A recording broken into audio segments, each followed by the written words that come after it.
ভাইজান বন্ধু আমার, আমাদের পশ্চিমবঙ্গের উত্তরবঙ্গের জলপাই কোচবিহার জেলার শীতলকুচি থানায়, আজ এই শীতলকুচিতে আমি প্রতি বছর জলসা করতে যাই। শীতলকুচির অনেক এমএলএ এমপি প্রধানের সাথে আমার পরিচয়।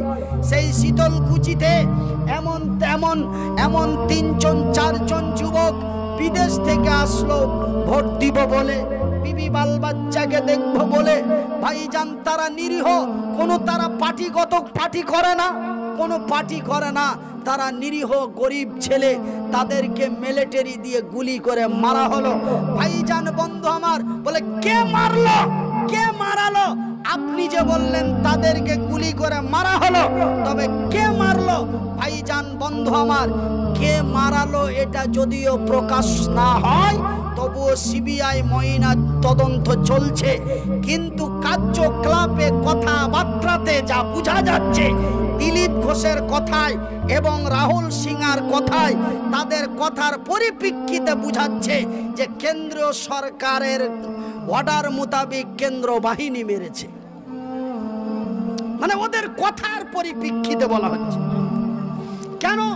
দিলীপ ঘোষ যেখানেই যাচ্ছে বলছে বেশি বাড়াবাড়ি করলে শীতলকুচি জায়গায় জায়গায় শীতলকুচি করা হবে, জায়গায় জায়গায় শীতলকুচি হবে। তার মানে কি ভাইজান?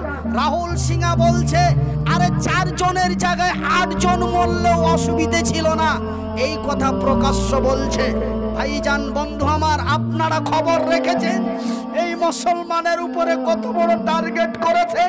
এই মুসলমানদেরকে শেষ করে দেওয়ার জন্য, এই মুসলমানদেরকে বিদায় করে দেওয়ার জন্য। টেনশন করবেন না, টেনশন করার দরকার নাই।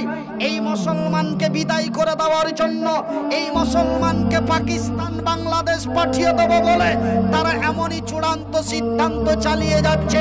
ভাইজান ভারতবর্ষের মাটিতে বর্তমান 5টা রাজ্যে ভোট চলছে, বর্তমান 5টা রাজ্যে ভোট চলছে। 5টা রাজ্যের মধ্যে অন্য কোনো রাজ্যে যাচ্ছে না, কিন্তু আমাদের পশ্চিমবঙ্গকে এমন করে টার্গেট করেছে।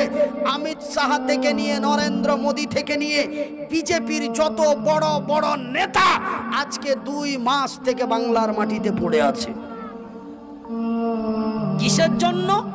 বাংলার মানুষ মুসলমানদেরকে উচ্ছেদ করতে হবে। বাংলার এক, আর যেখানে আসছে একটাই ভাষণ, অন্য কোনো ভাষণ নাই। বলে এই বাঙাল वालों, ए बांग्ला अगर हमारे हाथ में आ जाए तो पहला को हत्या बन किया जाए। ई बोलছে এটা কে বলছে? যোগী। আর উম্মীদ যখন আসে बोले ऐ बंगाल वालों, अगर बांग्ला हमारे हाथ में आ जाए तो एक एक चुन चुन कर माल निकाल के इस पर से उस पर भेज देंगे। और ओटा बक्तव्य, एटा एर बक्तव्य। और अमित साहब,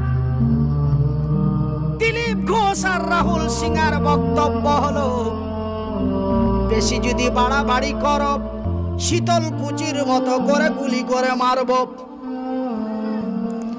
বেশি বাড়াবাড়ি যদি করো ঘাড় ধাক্কা দিয়ে চুলের মুঠি ধরে এই পার থেকে ওই পারে পাঠিয়ে দেব। আমার মায়ের